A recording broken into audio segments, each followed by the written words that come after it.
আল্লাহ নবীকে গালি দিয়েছিল, নবীজির বিবিদেরকে গালি দিয়েছিল, যার কারণে বাংলাদেশের কয়েকজন যুবক ভাইয়েরা আমার এই কোরআনের আইনগুলো সমাজে যদি বাস্তবায়ন হতো তাহলে আমাদের এত টেনশন করার প্রয়োজন ছিল না। কথা বলেন ঠিক কিনা? আমার ভাইয়েরা, এই বাংলাদেশে কত সন্ত্রাস, অনেক জায়গায় কয়েক বছর আগে মাহফিল করে বাড়ি যাচ্ছি, এমন সময় রাস্তার ভিতরে সন্ত্রাসী ধরে অনেক টাকা পয়সা, মোবাইল পর্যন্ত কেড়ে নিয়েছে। কথা বলেন ঠিক কিনা? অনেক বক্তাদের এইরকম হয়েছে। কেন হয়েছে? এই বাংলাদেশে সন্ত্রাসের বিচার নাই, ঠিক কিনা বলেন? সন্ত্রাসী যারা করবে তাদের বিচার কি? আল্লাহ পাক কোরআনুল কারীমের মধ্যে কত সুন্দর করে আমাদের জানিয়ে দিচ্ছেন, যারা পৃথিবীতে ফাসাদ সৃষ্টি করবে, সন্ত্রাসী করবে, মাস্তানি করবে, মানুষ হত্যা করবে, তাদের বিচার কি? আল্লাহ পাক বলেন, ওয়ায়াসআউনা ফিল আরদি ফাসাদান أي يقتلوا أو يصلبوا أو يقطع أيديهم وأرجلهم من خلاف أو ينفوا من الأرض বলেন আল্লাহু আকবার। আল্লাহ পাক বলেন, যারা এই পৃথিবীতে সন্ত্রাসী করবে, মাস্তানি করবে, মানুষকে হত্যা করবে, মানুষের সম্পদ কেড়ে নিবে, আল্লাহ পাক বলেন এই সন্ত্রাসীদের বিচার হলো, আল্লাহ পাক বলেন তাদেরকে হত্যা করে করতে হবে, অথবা তাদেরকে শূলবিদ্ধ করে মারতে হবে, অথবা তাদের ডান হাত অথবা বাম পা কাটতে হবে, অথবা দেশ থেকে দেশান্তরিত করতে হবে, নির্বাসন দিতে হবে। এই আইন যদি বাস্তবায়ন করা হয়, বলেন আমাদের বাংলাদেশে কি সন্ত্রাস পাওয়া যাবে? কথা বলেন, সন্ত্রাসী পাওয়া যাবে? পাওয়া যাবে না। আমার ভাইয়েরা, আল্লাহ রসুলের সামনে, আল্লাহ রসুলের সময় এক গোত্রের লোকেরা এসে, আমার ভাইয়েরা, উরায়না গোত্রের কিছু লোক এসে আল্লাহ নবীর সামনে এসে কালেমা পড়ে মুসলমান হয়ে গেল। নবীজি বললেন, তোমরা মদিনাতে বসবাস করো। নবীজি তাদেরকে বললেন, তোমরা মুসলমান হয়েছো, তোমরা এখানেই বসবাস করো। কিন্তু দেখা গেল মদিনার আবহাওয়া তাদের ফিট করলো না, তারা সর্দি কাশের জ্বরে আক্রান্ত হয়ে গেল। নবীজি বললেন, তোমরা চলে যাও মদিনার বাইরে গিয়ে তোমরা বসবাস করো, সেখানে তোমরা থাকো, তোমাদের অসুখ সেরে যাবে। আর আমি নবী বলছি, ওই জায়গায় যে রাখালেরা উট চড়ায়, উটের পেশাব এবং উটের দুধ তোমরা একত্রে পান করো, অসুখ তোমাদের ভালো হয়ে যাবে। নবীজি এই কথা বলে তাদেরকে পাঠিয়ে দেওয়া হলো। পাঠানোর পরে তারা কি করলো? সেখানে গিয়া কিছুদিন বসবাস করলো। বসবাস করার পরে অনেকগুলো রাখালেরা উট চড়াচ্ছিল। তারা কি করলো? রাখালদেরকে তারা অপহরণ করে নিয়ে, তারা রাখালদেরকে বেঁধে উটগুলো অপহরণ করে নিয়ে যাচ্ছিল। হযরত জিবরাইল আমিন এসে বললেন, ইয়া রাসূলুল্লাহি, ইয়া হাবিবাল্লাহ, আপনার হাতে কালেমা পড়ে কিছু মানুষ মুসলমান হয়েছিল, আজকে তারা মুরতাদ হয়ে গেছে, বেঈমান হয়ে গেছে, সন্ত্রাসী কার্যকলাপ করেছে, এরা মুসলমান নাই, এরা মুরতাদ, এরা সন্ত্রাস। নবীজি সাহাবায়ে কেরামদেরকে ডাক দিলেন, সাহাবীদেরকে বললেন, সাহাবীরা যাও তাড়াতাড়ি সন্ত্রাসীদেরকে ধরে নিয়ে আসো। নবীজি সাহাবায়ে কেরাম চলে গেলেন, দ্রুত গতিতে ঘোড়া নিয়ে বের হলেন। যাওয়ার পরে মরুভূমির ভিতর থেকে তাদেরকে ধরে নিয়ে আসলেন। নিয়ে আসার পরে আল্লাহ নবী বললেন, এদেরকে হত্যা করো, এদের মৃত্যু নিশ্চিত না হওয়া পর্যন্ত তোমরা বাড়িতে যেও না। বলেন আল্লাহু আকবার। ভাইরা আমার, নবীজি বললেন, সাহাবায়ে কেরাম এদেরকে মারবা অন্য কায়দায়, এদের প্রত্যেকটা পাশ খুলে ফেলে দাও, হাত খুলে ফেলে দাও, এর গাঁট চটকায় ফেলে দাও, দৃষ্টান্তমূলক শাস্তি দিয়ে ওদেরকে দুনিয়া থেকে বিদায় করে দাও। চিৎকার দেবেন আল্লাহু আকবার। ভাইরা আমার এই সোনার বাংলাদেশে যদি এই রকম সন্ত্রাসীদের বিচার করা হতো, কোরআনের আলোকে যদি বিচার হতো, খোদার কসম করে বলি দূরবীনে খুঁজে ও একটা সন্ত্রাসী পাওয়া যেত না। কথা বলেন ঠিক কিনা? জোরে বলেন ঠিক কিনা? এই জন্য আল্লাহ তাআলা বলেন যে, ও দুনিয়ার মানুষ, আমি আল্লাহ আমার উপর ঈমান আনো আর আমার কোরআনের আইন জমিনে বাস্তবায়ন করো। চিৎকার দেবেন আল্লাহু আকবার।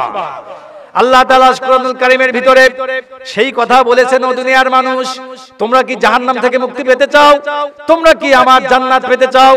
আল্লাহ তাআলা কত সুন্দর করে যে আয়াত কারিমা আমি আপনাদের সামনে তেলাওয়াত করেছি, আল্লাহ পাক সুন্দর করে বলছেন, ইয়া আইয়ুহাল্লাযীনা আমানু হাল আদুল্লুকুম আলা তিজারাতিন তুনজিকুম মিন আযাবিন আলীম তুমিনুনা বিল্লাহি ওয়া রাসূলিহি ওয়া তুজাহিদুনা ফি সাবিলিল্লাহ বিআমওয়ালিকুম ওয়া আনফুসিকুম যালিকুম খায়রুল লাকুম ইন কুনতুম তা'লামুন। বলেন আল্লাহু আকবার।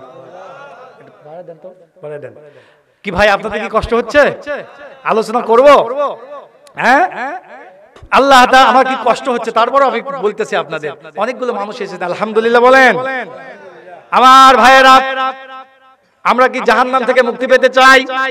কারা কারা চান দুই হাত তুলে দেখান। আর তাকবীর দেন, নারায়ে তাকবীর। টান করে হাত টান করেন। আমি একটা সঙ্গীত বলবো, আপনারা একটু আল্লাহু আকবার বলবেন। বীর মুসলমান ধরো আল কোরআন, ফিরিয়ে আনো সেই হারানো সম্মান, নারায়ে তাকবীর। হয় নাই ভাই, হয় নাই, হয় নাই। আরো জোরে, আরো জোরে কণ্ঠ উজাড় করে বলেন, নারায়ে তাকবীর। কি ব্যাপার যুবক ভাইরা, তোমাদের কণ্ঠ এরকম হচ্ছে কেন? ঝঙ্কাতে বলো, নারায়ে তাকবীর, নারায়ে তাকবীর, আল্লাহু আকবার। তোলো তাকবীরে ধ্বনি ধরায় আর একবার, বীর মুসলমান ধরো আল কোরআন, ফিরিয়ে আনো সেই হারানো সম্মান, নারায়ে তাকবীর। যেই ঈমান বলে হয়ে বলিয়ান, শাসন করেছিল দুনিয়া জাহান। ঠিক কিনা বলেন? যেই ঈমান বলে হয়ে বলিয়ান, শাসন করেছিল দুনিয়া জাহান। তোলো রে সেই হুঙ্কার, করো রে তোলপার, বাতিল প্রাসাদে ভেঙ্গে করো রে চুরমার, বীর মুসলমান ধরো আল কোরআন, ফিরিয়ে আনো সেই হারানো সম্মান, নারায়ে তাকবীর, নারায়ে তাকবীর। আরো জোরে জোরে, নারায়ে তাকবীর। আল কোরআনের আলো, আল হাদিসের আলো, কোরআন হাদিস যেখানে, আলেম ওলামা যেখানে, মসজিদ মাদ্রাসা যেখানে, স্টার জলসা যেখানে, আপনারা না থাকলেও মায়েরা আছে। ঠিক কিনা বলেন? হায় হায় রে, আমার মায়েরা আর স্টার জলসা জি বাংলা দেখেন না। এই স্টার জলসা জি বাংলা কত মানুষের ঘর ভাঙলো, কথা বলেন না কেন? আহারে, আপনি বাহির থেকে এসেছেন, একজন মায়ের উচিত হলো, একজন মেয়ের উচিত হলো তার স্বামীর কাছে দাঁড়ানো, স্বামীর কাছে যাওয়া, যে স্বামী বাহির থেকে আসছে, আমার স্বামীর কোনো হাজত আছে কিনা, কোনো কিছু দিতে হবে কিনা, পূর্ণ করতে হবে কিনা, এটা একটা মেয়ের দায়িত্ব। ঠিক কিনা বলে? কিন্তু বাংলাদেশের কিছু মহিলারা, যাদের স্টার জলসা জি বাংলায় দেখার অভ্যাস যাদের, ওরা ওটা দেখবেন স্বামীর যদি আমরা কিয়ামত হয়ে যায়, ওইদিকে তাকানোর কোনো সুযোগ নাই। এরকম মহিলা আছে না নাই? এটা রজব মাস, আমার মায়েরা, মায়েরা আছে নাকি? আমার মায়েরা ভালো করে শোনেন, রজব মাস, এই মাসে আল্লাহ তাআলা, আল্লাহ রাসূল মেরাজ গিয়েছিলেন, আল্লাহর সাথে মুলাকাত করেছিলেন। ঠিক কিনা? এই মাসে আল্লাহ নবী 27তম রাত্রিতে, দিবাগত রাত 26 দিবাগত রাত্রিতে আল্লাহ নবী জান্নাত জাহান্নাম সফর করে এসে আমাদেরকে জানিয়েছেন। আমার মায়েরা, দুটি কারণে আপনাদেরকে বেশি জাহান্নামে দেখেছেন বিশ্বনবী মুহাম্মদুর রাসূলুল্লাহ সাল্লাল্লাহু আলাইহি সাল্লাম। এক নাম্বার কারণ হলো আপনারা খোটা দেন মানুষদেরকে, আর দুই নাম্বার কারণ হলো স্বামীর আনুগত্য না করার কারণে। আজকে মেয়েরা বয়ফ্রেন্ডের আনুগত্য করে, কিন্তু স্বামীর আনুগত্য করে না। ঠিক কিনা বলেন? এই জন্য আমার ভাইয়েরা, বউ শোনেন, এই যে আমার হাতে ঘড়ি আছে না, এই ঘড়ি খুলে যদি এনার হাতে দেই, ঘড়ি কি আমার হাতে থাকবে? কে বলবে যে এটা হুজুরের ঘড়ি, এর ঘড়ি? বউ এরকম, আপনার কাছ থেকে যদি অপরের কাছে যায়, ওই বউ আপনি কিয়ামত পর্যন্ত পাবেন না। ঠিক কিনা বলেন? এই জন্য পর্দার দরকার আছে না নাই? কিসের বন্ধু, কিসের বয়ফ্রেন্ড আপনার? এই বয়ফ্রেন্ড বানাতে বানাতে আবার বউ করে ফেলে দেয়, স্বামী করে ফেলে দেয়। ঠিক কিনা বলেন? এগুলো ইসলাম এই কি বলে নোংরামি, ইসলাম পছন্দ করে না। অনেক অভিভাবক আছেন, আপনার মেয়ে ফ্রেন্ডে বাসায় প্রবেশ করে, আপনি কি লজ্জা করে না? আপনি বাপ হয়ে আপনার মেয়ে একটা বয়ফ্রেন্ড নিয়ে বাসায় এসে আপনি অ্যাকসেপ্ট করেন, গ্রহণ করেন, আপনি কিয়ামতের ময়দানে মহিলা আপনাকে, ওই মেয়ে আপনার জাহান্নামের জন্য কারণ হয়ে যাবে। ঠিক কিনা বলেন? আমার বাবাজিরা, সাবধান হতে হবে আমাদের। আজকে বিষয়গুলোর উপর বেশি কথা বলা দরকার। আজকে আমাদের সমাজ কোথায় যাচ্ছে? আমাদের পরিবারগুলো জাহান্নামে যাওয়ার প্রান্তে চলে গেছে। কথা বলেন ঠিক কিনা? এই জন্য ভাই, নো ওয়ে বাট অনলি কোরআন, নো ওয়ে বাট অনলি ইসলাম। ইসলাম ছাড়া, কোরআন ছাড়া পৃথিবীর মানুষ মুক্তি পেতে পারে না, পারে না, পারে না। কথা বলেন ঠিক কিনা? ভাইরা আমার, যাদের বাড়িতে টিভি আছে, স্টার জলসা বন্ধ করে দিবেন। কিসের স্টার জলসা? এই স্টার জলসা কি দেখানো হয় জানেন? এত বড় বেহায়া নির্লজ্জ ভারতের এই বেয়াদবগুলো।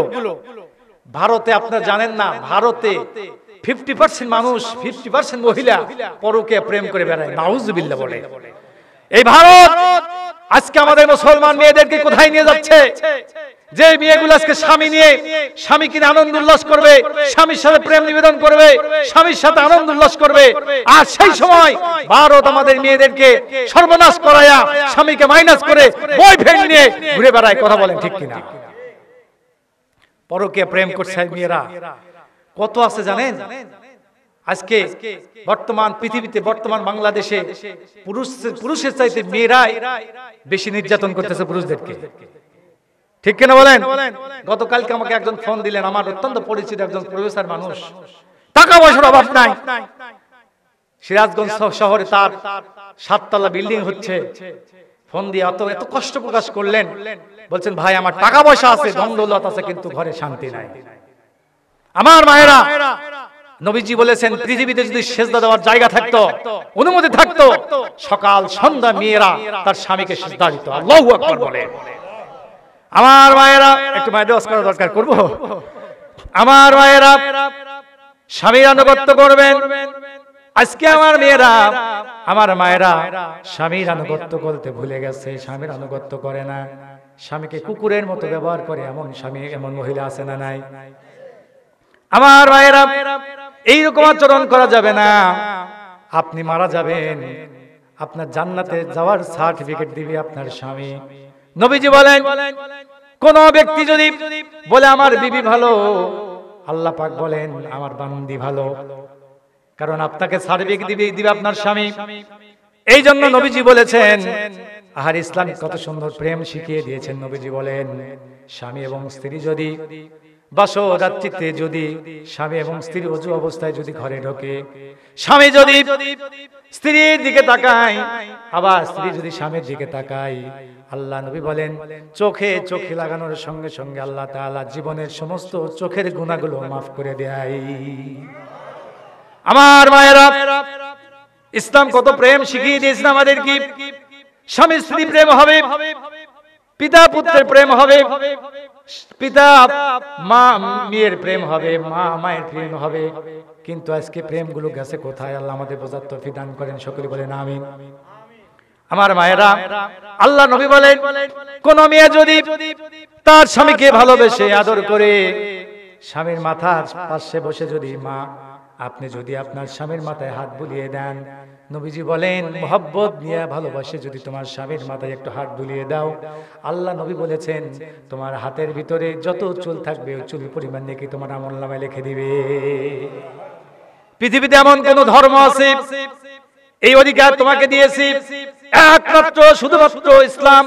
মেয়েদেরকে কত অধিকার দিয়েছে আমার মা। আল্লাহ নবী বলেছেন স্বামী এবং স্ত্রী প্রেম নিবেদন করার সময় যদি একটু মুস্কি হাসি দেয়, নবীজি বলেছেন মুস্কি হাসি দেওয়ার সঙ্গে সঙ্গে আল্লাহ তাআলা তাদের সগীরা গুনাহগুলো মাফ করে দেয়। আমার মায়েরা, অনেক মা বলতে পারেন হুজুর আপনি তো বললেন স্বামীকে মহব্বত করে আদর করে স্বামীর মাথায় হাত দিতে হবে। আমি দিব কোথায়? আমার স্বামীর মাথায় চুলই নাই।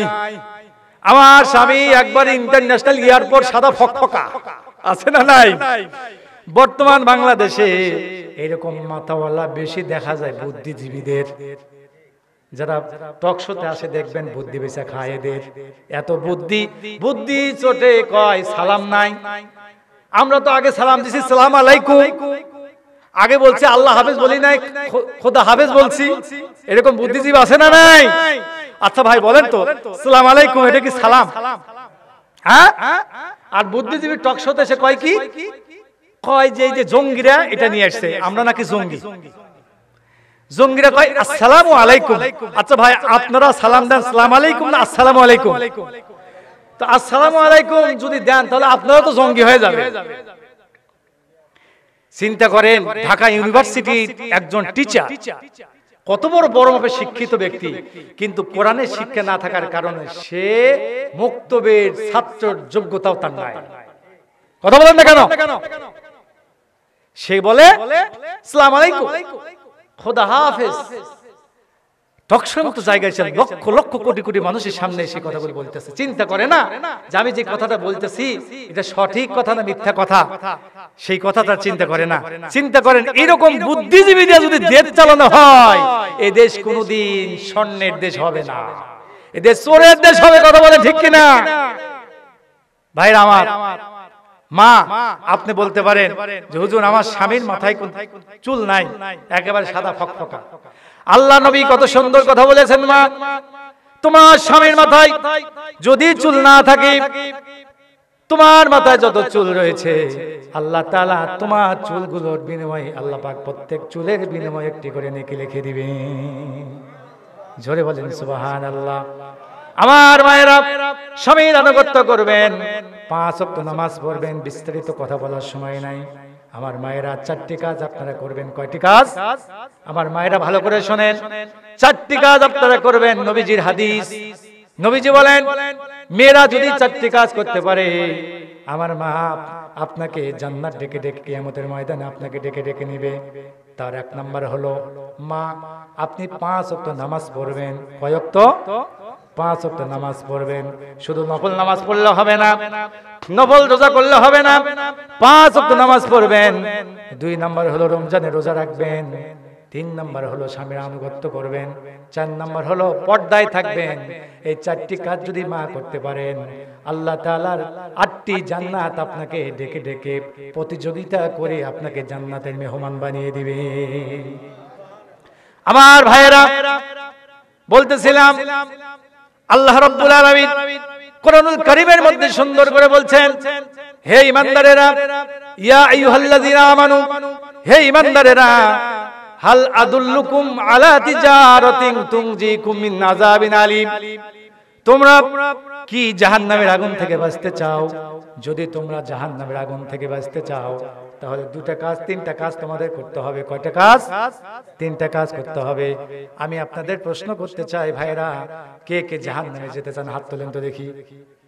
ভাই আপনি জাহান্নামে যাবেন? সবাই জান্নাতে যেতে চাই? হ্যাঁ?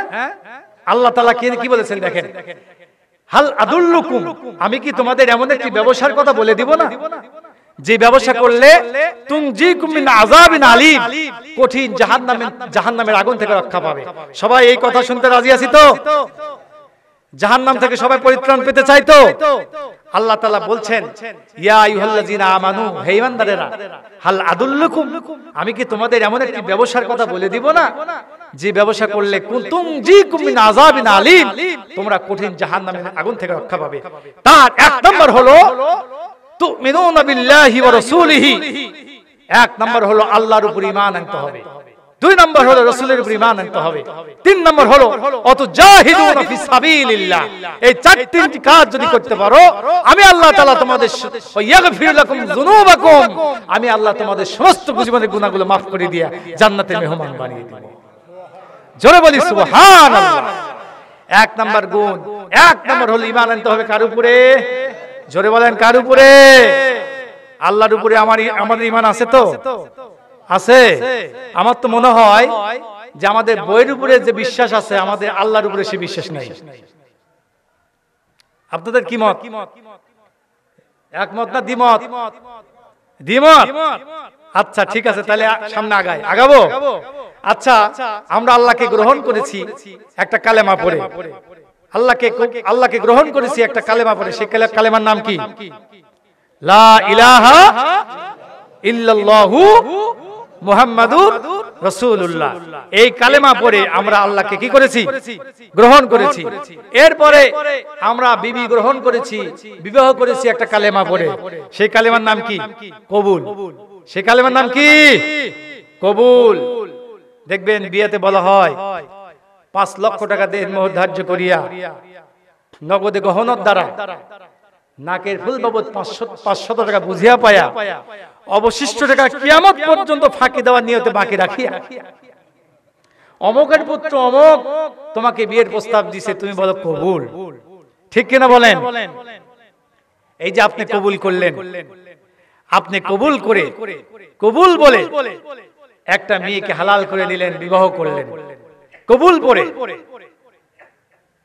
আল্লাহকে আমরা কবুল করে কালেমা পড়ে গ্রহণ করেছি, বিবিকেও কালেমা পড়ে গ্রহণ করেছি। ঠিক কিনা বলেন? এবার আপনি আপনার বিবিকে নিয়ে বাসায় চলে গেলেন। বাসায় যাওয়ার পর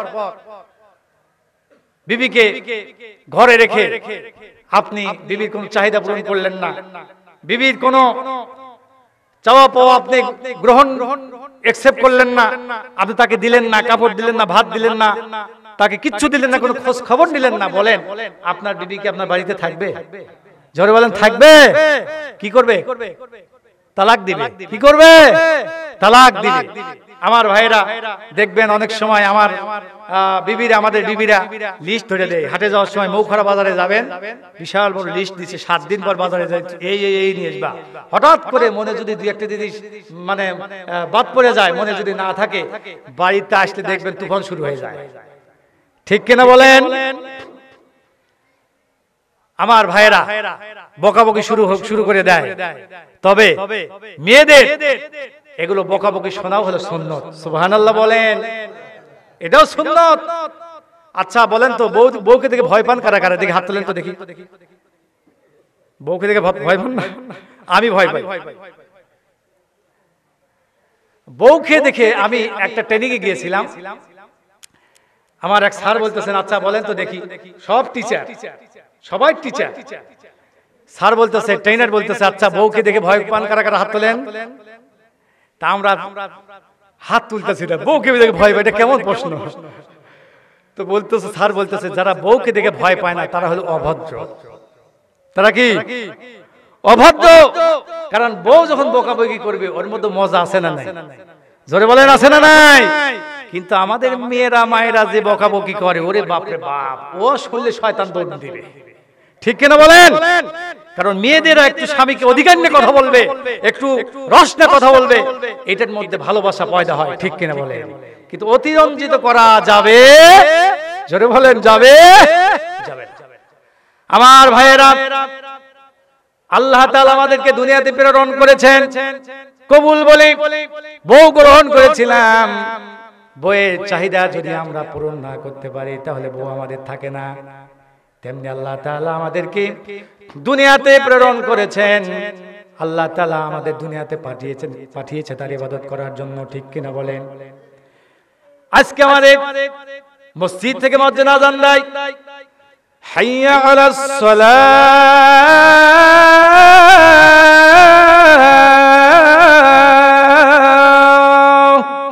বলে কিনা?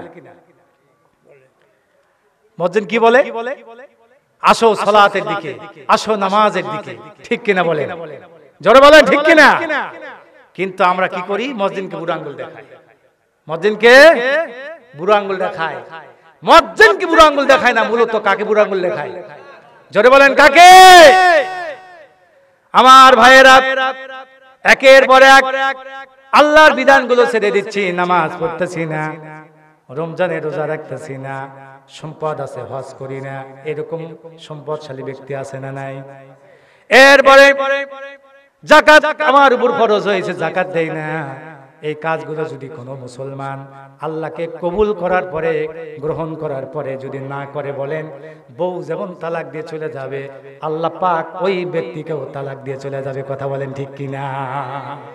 আমার ভাইয়েরা, আল্লাহর উপরে বিশ্বাস রাখতে হবে। সাহাবায়ে কেরামের জীবনের দিকে তাকান, আল্লাহর উপরে বিশ্বাস কেমন। হযরত হুযায়ফা রাদিয়াল্লাহু তাআলা আনহুর জীবনের দিকে তার রাজমহলে নিয়ে গেল। নিয়ে যাওয়ার পরে হুযায়ফা রাদিয়াল্লাহু তাআলা আনহুকে বলা হলো, হুযায়ফা, রোম সম্রাট হুযায়ফার সামনে এসে বলতেছে, হুযায়ফা শোনো, তোমাকে দুইটা অফার দিচ্ছি।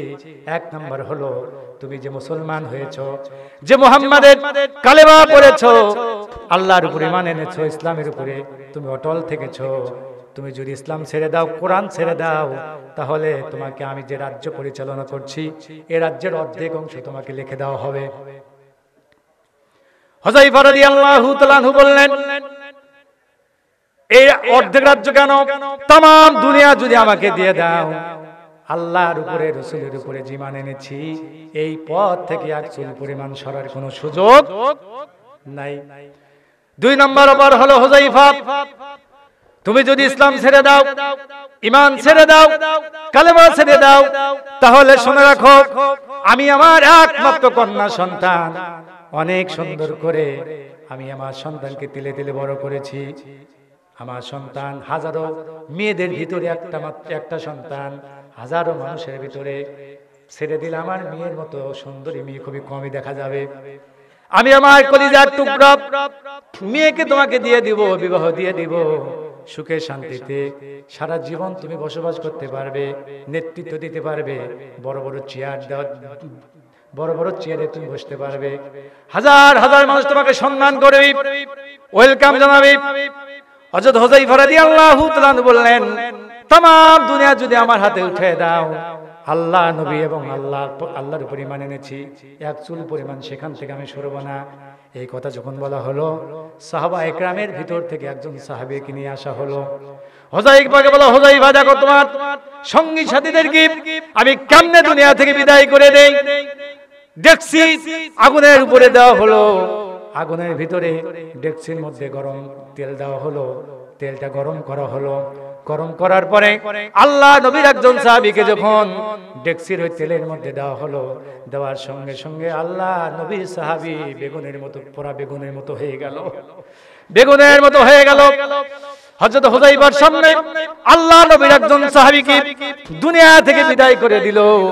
হযরত হুযায়ফা রাদিয়াল্লাহু তাআলা আনহু চোখের পানি ফেলে ফেলে কাঁদতেছিলেন আর বলতেছিলেন, ভাই, সঙ্গে আমার আল্লাহর উপর ঈমান আনার কারণে, রাসূলের উপর ঈমান আনার কারণে আজকে তোমাকে এই বেঈমান কাফেরেরা নির্মমভাবে শহীদ করে দিল, তুমি তো জান্নাতে চলে গেলে। ভাই, আমি হুযায়ফা, আল্লাহ তাআলা আমার ঈমানটা যেন মজবুত রাখেন, তুমি আমার জন্য দোয়া করে দিও। বলেন সুবহানাল্লাহ। হযরত হুযায়ফা রাদিয়াল্লাহু তাআলা কাঁদতেছেন। রোম সম্রাট মনে করছি, হুযায়ফা মনের ভিতরে মনে হয় ভয় চলে এসেছে। রোম সম্রাট বলল, হুযায়ফা, এখন তোমার কি অবস্থা বলো? মনে হয় তোমার দিলটা নরম হয়ে গেছে। তোমার চোখের সামনে একজন ব্যক্তিকে আমরা কেমনে দুনিয়া থেকে বিদায় করে দিলাম দেখতে পেলে। এখনো সময় আছে হুযায়ফা, তুমি কি করবে বলো? তুমি যদি কালেমা না ছাড়ো, কোরআন না ছাড়ো, মুসলমান কি বলে মুহাম্মাদের দরবার যদি না ছাড়ো, তোমাকেও কিন্তু একই কায়দায় দুনিয়া থেকে বিদায় করে দেওয়া হবে।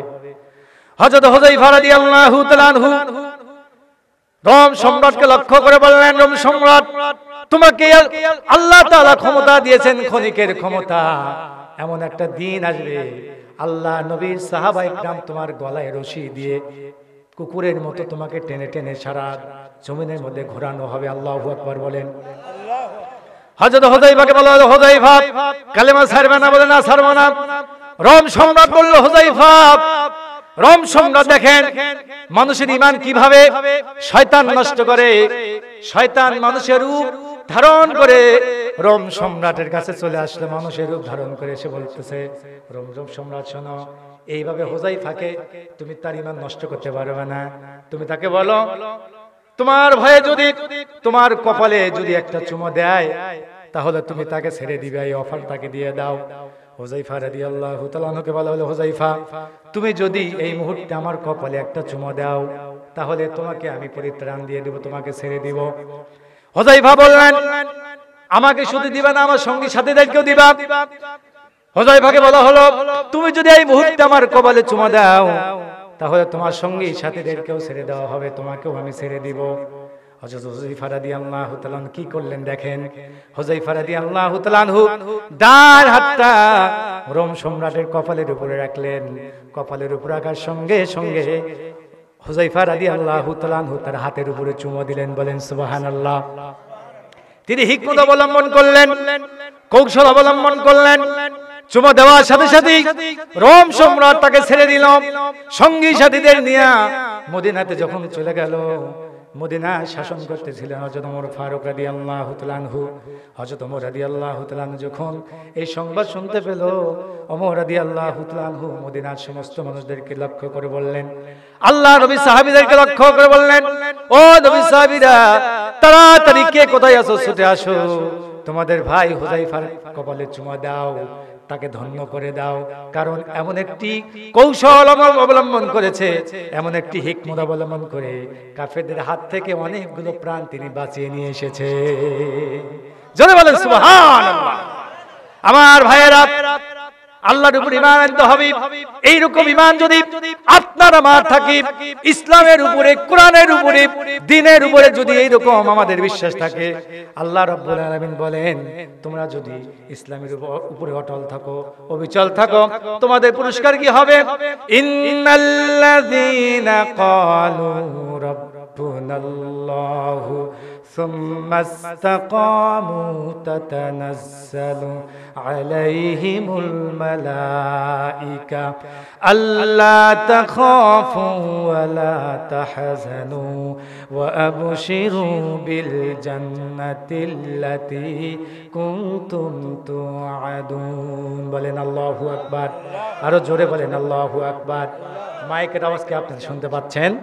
শুনতে পাচ্ছেন ভাইরা আমার?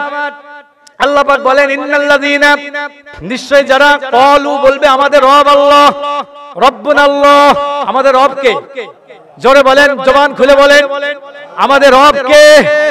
আল্লাহ পাক বলেন, ইন্নাল্লাযীনা, নিশ্চয় যারা বলবে, ক্বালু বলবে রব্বুনাল্লাহ, আমাদের রব আল্লাহ, সুম্মা ইসতাকামু, অতঃপর উপরে অবিচল থাকে, অটল থাকে, তাতানাজ্জালু আলাইহিমুল মালাইকা, তাদের যখন মৃত্যুর সময় হয়ে যাবে, তারা যখন দুনিয়া থেকে বিদায় হয়ে চলে যাবে, তাতানাজ্জালু আলাইহিমুল মালাইকা, ফেরেশতারা ওই ব্যক্তিদের সামনে চলে আসবে। মুমূর্ষু অবস্থায় ফেরেশতারা আপনার আমার সামনে এসে বলবে, আল্লাহ তাখাফু, হে আল্লাহর বান্দা তুমি ভয় পেও না, ওয়ালা তাহজানু, তুমি চিন্তা করো না, ওয়া আবশিরু বিল জান্নাহ, তুমি জান্নাতের সুসংবাদ গ্রহণ করো। যে জান্নাতের ওয়াদা, ঈমান গ্রহণ করার কারণে, আল্লাহর উপরে, রাসূলের উপরে, দ্বীনের উপরে ইস্তেকামাত থাকার কারণে যে ঈমানের ওয়াদা, যে জান্নাতের ওয়াদা তোমাকে আল্লাহ পাক দিয়েছেন, সেই জান্নাত দেখে দেখে তোমার মৃত্যুবরণ করা হবে। জোরে বলেন সুবহানাল্লাহ। আমার ভাইয়েরা, আল্লাহ পাক বলেন, তুমিনুনা বিল্লাহি ওয়া রাসূলিহি ওয়া তুজাহিদুনা ফি সাবিলিল্লাহ। তিন নম্বর গুণ হলো, আমার রাস্তায় তোমাদের সংগ্রাম করতে হবে, আন্দোলন করতে হবে, আমার কোরআন জমিনে বাস্তবায়ন করার জন্য তোমাকে প্রচেষ্টা করতে হবে। এই কোরআন জমিনে বাস্তবায়ন করার জন্য যদি তোমার জীবন চলে যায়, দিতে হবে, তবু আমার কোরআনের পক্ষে তোমাকে থাকতে হবে। কথা বলেন ঠিক কিনা? আমার ভাইয়েরা, ঈমানের কারণে সাহাবায়ে কিরাম বাড়ি ছেড়েছেন, ঘর ছেড়েছেন। হযরত মুসাব রাদিয়াল্লাহু তাআলা আনহুর জীবনের দিকে তাকান। হযরত মুসাব রাদিয়াল্লাহু তাআলা আনহু যখন ইসলাম কবুল করলেন, ও আমার যুবক ভাইয়েরা শুনে রাখেন, আল্লাহ নবীর এমন একজন সাহাবী ছিলেন, মুসাব রাদিয়াল্লাহু তাআলা আনহু ছোট লোকের বাচ্চা ছিলেন না, গরিব মানুষ ছিলেন না।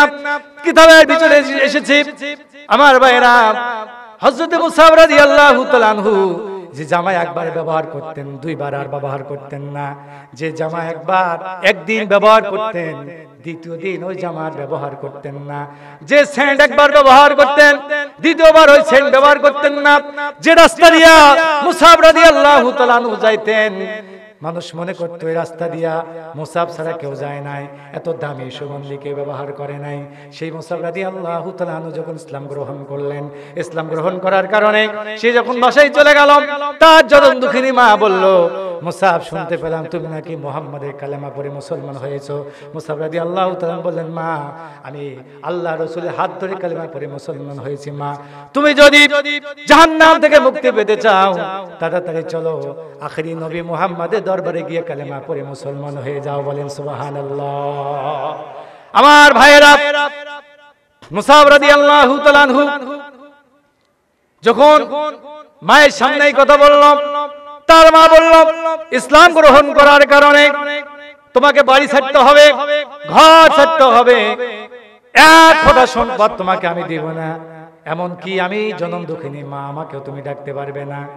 মুসাব রাদিয়াল্লাহু তাআলা আনহু চোখে পানি চলে আসলো, তার মায়ের সামনে দাঁড়িয়ে বলতেছেন, মা সম্পদ নিব না, বাড়ি নিব না, ঘর নিব না, মা তুমি আমার জন্মদানকারিনী, মা তোমার পেটে আমি ছিলাম, তুমি আমাকে খাওয়াইয়েছো, পড়েছো, মা আমাকে তুমি বড় করেছো। মা ও মা, বাহির থেকে এসে যখন মা বলে একটি ডাক দেয়, মা আমার সব ব্যথা দুঃখ আমি ভুলে যাই রে মা।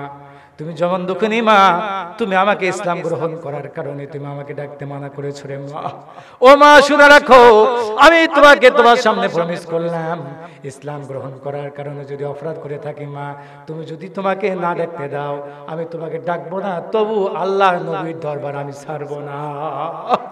আমার ভাইয়েরা, সাহাবীদের জীবনের দিকে তাকান।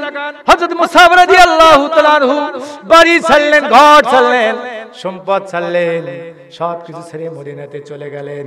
হযরত মুসাব রাদিয়াল্লাহু তাআলা আনহু সর্বপ্রথম সাহাবীদের ভিতরে তিনি মদিনাতে সর্বপ্রথম হিজরত করেছিলেন, মদিনাতে সর্বপ্রথম তিনি খুতবা দিয়েছিলেন, মদিনাতে সর্বপ্রথম তিনি দাওয়াতি কাজ করেছিলেন। সেই মুসাব রাদিয়াল্লাহু তাআলা আনহু উহুদের ময়দানে আল্লাহ নবী মুসাব রাদিয়াল্লাহু তাআলা আনহু হাতে কালেমার ঝান্ডা দিয়ে বললেন, মুসাব জিহাদের ময়দানে চলে যাও, যতক্ষণ পর্যন্ত তোমার দেহে প্রাণ থাকবে ততক্ষণ পর্যন্ত কালেমার ঝান্ডা তুমি ছাড়বে না। মুসাব রাদিয়াল্লাহু তাআলা আনহু উহুদের ময়দানে জিহাদের ময়দানে ঝাঁপিয়ে পড়লেন, যুদ্ধ করছেন। যুদ্ধ করতে করতে মুসাব রাদিয়াল্লাহু তাআলা আনহু অসংখ্য কাফেরদেরকে জাহান্নামে পাঠিয়ে দিলেন। এমন সময় তার ডান পাশে একজন কাফের এসে তার ডান হাতে কোপ দিল, কোপ দেওয়ার সঙ্গে সঙ্গে গিয়ে নাকটা পড়ে যাবে। এমন সময় মুসাব রাদিয়াল্লাহু তাআলা আনহু কালেমার পতাকা বাম হাতে ধরলেন, কালেমার পতাকা বাম হাতে ধরে যুদ্ধ করতেছেন। আরেকজন কাফের এসে মুসাব রাদিয়াল্লাহু তাআলা আনহুর বাম হাতে কোপ দিল, বাম হাতটা যখন পড়ে যাবে কালেমার পতাকা দাঁত দিয়ে সামনে উঁচু করে রেখেছেন। পাশে সাহাবীকে ডেকে বলতেছেন, সাহাবী রে, আমার মনে হয় আমি দুনিয়া থেকে বিদায় হয়ে চলে যাব, কথোপকথন হচ্ছে। এমন সময় আরেকজন কাফের এসে মুসাব রাদিয়াল্লাহু তাআলা আনহুর গর্দানে কোপ দিল। গর্দানে যখন কোপ দিল, আমার ভাইরা, গর্দানে কোপ দেওয়ার সঙ্গে সঙ্গে ফিনকি দিয়ে রক্ত বের হওয়া শুরু হয়ে গেল। ফিনকি দিয়ে যখন রক্ত বের হলো, মুসাব রাদিয়াল্লাহু তাআলা টুকরে টুকরে কান্নাকাটি শুরু করলেন। পাশে সাহাবীকে ডাকতে বললেন, সাহাবী রে, আল্লাহ নবীকে জানিয়ে দিও আমার মৃত্যুর আগ পর্যন্ত কালেমার পতাকা আমি মাটিতে পড়তে দেই না। আমি মনে হয় দুনিয়া থেকে বিদায় হয়ে চলে যাব, আর মনে হয় এই দুনিয়াতে থাকবো না। কারণ হলো আল্লাহর জান্নাতের ঘ্রাণ আমি আমার নাকের ভিতরে পাচ্ছি। আমার ভাইয়েরা, মুসাব রাদিয়াল্লাহু তাআলা দুনিয়া থেকে বিদায় হয়ে চলে গেলেন। এইদিকে উহুদের ময়দানে প্রাথমিক অবস্থায় মুসলমানরা যুদ্ধের ময়দানে বিজয় লাভ করেছিলেন। ছোট্ট ভুলের কারণে মুসলমানদের ভিতরে ভুল বুঝাবুঝি হয়েছিল। কাফেররা সুযোগ বুঝে মুসলমানদেরকে ঘেরাও করে ফেলে দিল, ছত্রভঙ্গ হয়ে গেল। মুসলমানরা দিক বেদিক দৌড়াদৌড়ি শুরু করে দিল। এই সুযোগে কাফেররা চিন্তা করলো, আজকে যদি মুহাম্মদকে আমরা খতম করে দিতে পারি, আল্লাহ নবী মুহাম্মদকে যদি দুনিয়া থেকে বিদায় করে দিতে পারি, এই দুনিয়াতে ইসলাম কোরআনের কথা বলার নামগন্ধ থাকবে না, কোরআনের কথা বলার মতো কেউ থাকবে না। আল্লাহ নবীকে হত্যা করে দেওয়ার জন্য পরিকল্পনা করলো। আমার ভাইয়েরা, আমার মায়েরা, আল্লাহ নবীকে হত্যা করার জন্য কাফেররা ঘেরাও করে ফেলে দিল। হযরত ওমর ফারুক রাদিয়াল্লাহু তাআলা আনহু, আবু বকর রাদিয়াল্লাহু তাআলা একদিকে, ওমর আর একদিকে, আলী আর একদিকে। আল্লাহ নবীকে একা পেয়ে আল্লাহ নবীকে ঘেরাও করে ফেলে দিয়ে আল্লাহ নবীকে হত্যা করবে। একজন কাফির বড় একটা পাথরে নিয়ে বিশ্ব নবীজির মুখ বরাবর যখন পাথরটা মারলাম, মারার সঙ্গে সঙ্গে নবীজি মুখ থুবড়ে জমিনে পড়ে গেলেন। জমিনে পড়ার সঙ্গে সঙ্গে আল্লাহ নবীর দুটো দাঁত জমিনে পড়ে গেল, দাঁত থেকে রক্ত বের হওয়া শুরু হয়ে গেল। আর একজন কাফের এসে আল্লাহ নবীর মাথা বরাবর যখন বড় একটা পাথর মারলো, মারার সঙ্গে সঙ্গে হেলমেটটা ভেঙে বিশ্ব নবীজি হেলমেটের দুটি লোহা আল্লাহ নবীর মাথার ভিতরে ঢুকে গেল। এমন ঢুকলো বিশাল ওজনের পাথর, যার কারণে মগজের মধ্যে আমার ভাইয়েরা মাথার ভিতরে ঢুকে হাড্ডির মধ্যে এমন ভাবে ঢুকে গেল, নবীজি মুখ থুবড়ে জমিনে পড়ে গেলেন, গর্তের মধ্যে পড়ে গেলেন। এমন সময় শয়তান মানুষের সুরত ধারণ করে মদিনার উহুদের ময়দান বলে বেড়াচ্ছিল, পুতিলা মুহাম্মদ কতল হয়ে গেছে, মুহাম্মদ দিনের নবী মুহাম্মদ শহীদ হয়ে গেছে, মুহাম্মদ আর দুনিয়াতে নাই। আমার ভাইয়েরা, এই খবর যখন হযরত আবু বকর সিদ্দিক রাদিয়াল্লাহু তাআলা কাছে চলে গেল, আবু বকর সিদ্দিক রাদিয়াল্লাহু তাআলা পাগলের মতো দৌড়াদৌড়ি শুরু করলেন। হযরত ওমর রাদিয়াল্লাহু তাআলা তলোয়ার কোষযুক্ত তলোয়ার কোষমুক্ত করে আল্লাহ নবীর সামনে দৌড়াদৌড়ি শুরু করলেন। পাগলের মতো হয়ে গেল ওমর রাদিয়াল্লাহু তাআলা। আল্লাহ নবী সাহাবায়ে কেরাম চিন্তা করছে, হারে এই দুনিয়াতে আর বেঁচে থেকে কি লাভ হবে। হযরত ওমর ফারুক সাহাবায়ে কেরামকে রক্ষা করে বললেন, সাহাবীরা এই দুনিয়াতে আর বেঁচে থেকে কি করবা? ও নবীর সাহাবীরা, যে দেশে রাসূল নাই, যেই জায়গায় রাসূল নাই, এই দুনিয়াতে আমরা বেঁচে থাকবো না। চিৎকার দেবেন আল্লাহু আকবার, আর জোরে বলেন আল্লাহু আকবার। হযরত ওমর রাদিয়াল্লাহু তাআলা বললেন, যেই দেশে রাসূল নাই, যেই মদিনাতে রাসূল নাই, রাসূল শূন্য মদিনায় আমরা কেমনে থাকবো রে? আজকে আমরা সবাই যুদ্ধ করে একসাথে শহীদ হয়ে জান্নাতে চলে যাব। আমার ভাইয়েরা, আল্লাহ নবী সাহাবীরা পাগলের মতো হয়ে গেলেন। এমন সময় সাহাবায়ে কেরাম আল্লাহ নবীকে ঘেরাও করে ফেলেছেন। নবীজিকে বাঁচাতে গিয়া আল্লাহ নবীর অসংখ্য সাহাবায়ে কেরাম তীরবিদ্ধ হচ্ছে। অনেক সাহাবীদের তলোয়ার দিয়ে খণ্ডিত করা হচ্ছে, বিষ্ঠেমত তীর মারা হচ্ছে। আমার ভাইয়েরা, হযরত কাতাদা রাদিয়াল্লাহু তাআলা আনহু আল্লাহ নবীকে বাঁচাতে গিয়া হঠাৎ করে তার একটা তীর এসে তার চোখের মধ্যে ঢুকে গেল। ঢোকার সঙ্গে সঙ্গে চোখটা বের হয়ে পড়ে গেল। আল্লাহ নবী সাহাবী চোখটা হাতে নিয়ে দাঁড়িয়ে আছেন। আল্লাহ নবী কাতাদাকে ডাক দেবেন, কাতাদা তোমার হাতে কি? নবীজি যখন এই কথা বললেন, কাতাদা বলে, ইয়া রাসূলুল্লাহি, ইয়া হাবিবাল্লাহ, হুজুর আমার চোখটা বের হয়ে গেছে। নবীজি বললেন, ও সাহাবী, তোমার চোখটা আমার হাতে দিয়ে দাও। আল্লাহ নবী অসুস্থ মানুষ, কয়েকটা ইনজুরি, হুজুর শুয়ে আছেন। নবীজি বললেন, তোমার চোখটা আমার হাতে দিয়ে দাও। নবীজি চোখটা হাতের উপরে নিয়ে ওই সাহাবী চোখের মধ্যে লেপন করে দিলেন, থুতু দিয়ে মোচন করে দিলেন। সাহাবী বলেন, আগের চাইতে আমার চোখটা আরো আলোক উজ্জ্বল হয়ে গেল। আমার ভাইয়েরা, আরেকজন সাহাবী দৌড়ে এসেছেন। আল্লাহ নবী মাথার ভিতরে কড়া ঢুকে গেছে, লোহা ঢুকে গেছে, লোহা বের হয় না। নবী সাহাবী হযরত আবু উবাইদা ইবনে জাররাহ রাদিয়াল্লাহু তাআলা আনহু, তিনি আল্লাহ নবীর সামনে চলে আসার পরে দেখতে পেলেন আবু বকর সিদ্দিক রাদিয়াল্লাহু তাআলা চলে এসেছেন। আবু বকরকে ডাক দিয়ে বলছেন, ভাই আবু বকর, তুমি সর্বপ্রথম তুমি ইসলাম গ্রহণ করেছো, সর্বপ্রথম তুমি হিজরত করেছো, নবীর অনেক খেদমত করেছো, আজকে মেহেরবানি করে আজকে আমাকে একটু খেদমত করার সুযোগ করে দাও। হযরত আবু বকর সিদ্দিক রাদিয়াল্লাহু তাআলা আনহুকে যখন এই কথা বললেন, আবু বকর সিদ্দিক সরে গেলেন।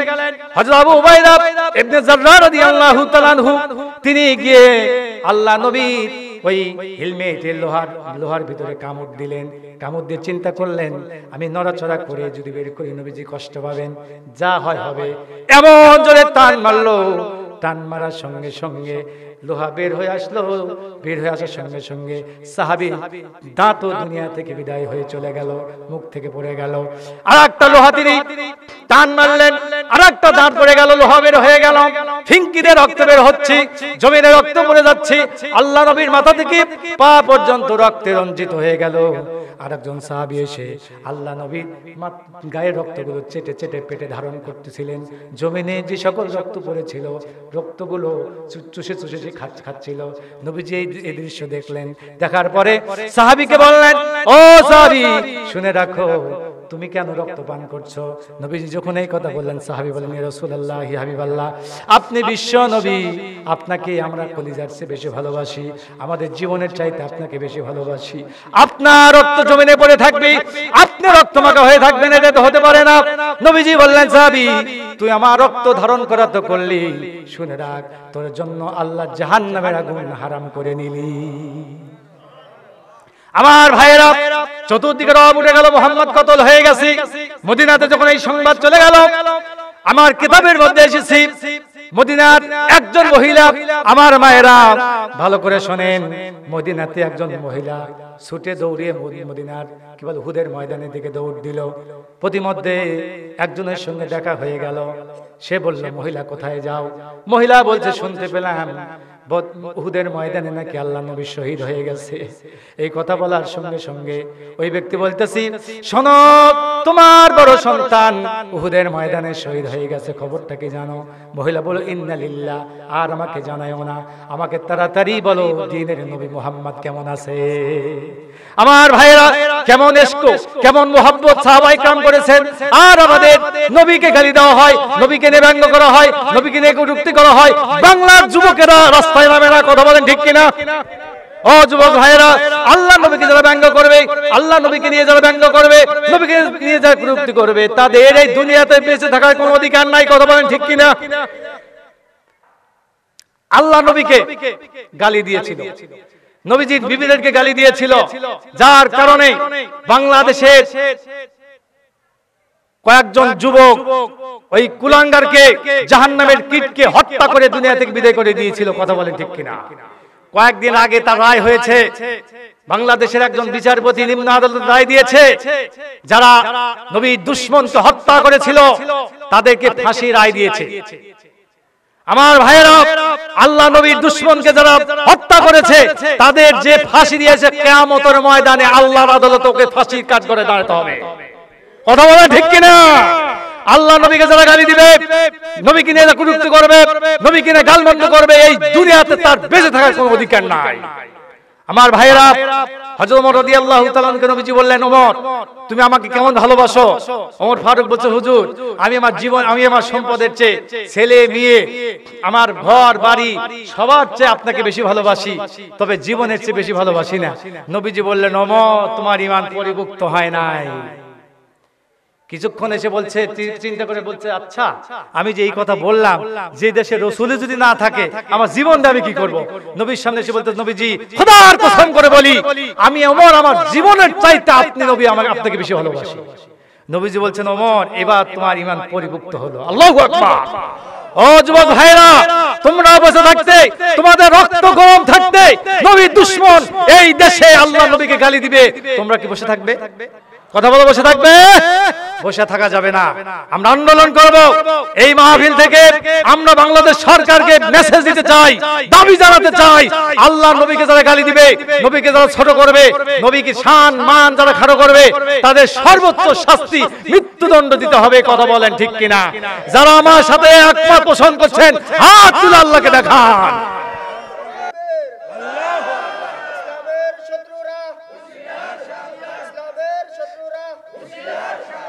আমার ভাইয়েরা, আচ্ছা আচ্ছা, আপনাদের তাকবীর দিতে সমস্যা কি ভাই? এতগুলো মানুষ একটা তাকবীর দিলে আপনার মৌখরা বাজার পেরিয়ে মনে করবে যারা ঘুমে আছে লাভ দিয়ে উঠবে। এই বাবা কি শুনলাম এটা? হ্যাঁ, উহুদের ময়দানে ওমরের কথা বলতেছিলাম। ওমর রাদিয়াল্লাহু তাআলা আনহু নারায়ে তাকবীর আল্লাহু আকবার একটা স্লোগান দিয়েছিলেন। এই স্লোগান দেওয়ার কারণে 12 জন কাফেরের অন্ডকোষ ফেটে ওখানে মারা গেছে। আল্লাহু আকবার বলবেন না? তা আমরা সেই ওমরের উত্তরসূরি, ঠিক কিনা বলেন?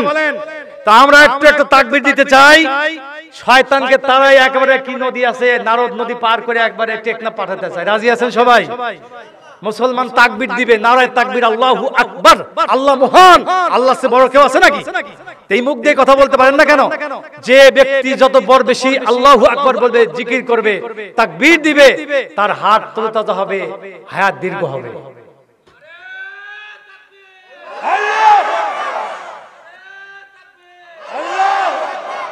আমার ভাইরা, আমার সাথে একটা তাকবীর দেন তো দেখি, সবাই একটু উচ্চ কণ্ঠে বলেন তো দেখি, নারায়ে তাকবীর, আরো জোরে নারায়ে তাকবীর। আল কোরআনের আলো, আল হাদিসের আলো, কোরআন হাদিস যেখানে, আলেম ওলামা যেখানে, মাদ্রাসা মসজিদ যেখানে, ভালো মানুষ যেখানে, নাটক সিনেমা যেখানে, ঠিক আছে তো? অশ্লীল ইউটিউবে আর অশ্লীল নাটক দেখা যাবে না, সিনেমাও দেখা যাবে না। আমার মুরব্বীরা, কিছু মুরব্বী আছে নামাজও পড়ে সিনেমা দেখে, আছে না নাই? কি আপনাকে ইন্নাস সালাতা তানহা আনিল ফাহশাই ওয়াল মুনকার, আল্লাহ বলছেন সমস্ত খারাপ কাজ থেকে মানুষকে হেফাজত করে নামাজ। তা আপনি নামাজ পড়েন, খারাপ কাজ করেন, তার মানে আপনি 50 বছর হল নামাজ পড়েন, খোদার কসম 1 রাকাত নামাজ আপনার কবুল হয় নাই। ঠিক কিনা বলেন? তাহলে আপনার দ্বারা অনৈতিক কাজ হতো না, অনইসলামিক কাজ হতো না, ঠিক কিনা বলেন? করার সাথে সাথে আপনার মনের মধ্যে ভয় চলে আসলো, আল্লাহর ভয় চলে আসতো, ঠিক কিনা বলেন? এই জন্য অনেক হাজার হাজার রাকাত নামাজ পড়ছেন, 40 বছর 50 বছর নামাজ পড়ছি, নামাজ কবুল হচ্ছে না, এরকম মুসল্লি আছে না নাই? নামাজ পড়বো, অশ্লীল কাজ আমরা করব, আল্লাহ কবুল করুন, সকলেই বলি আমিন।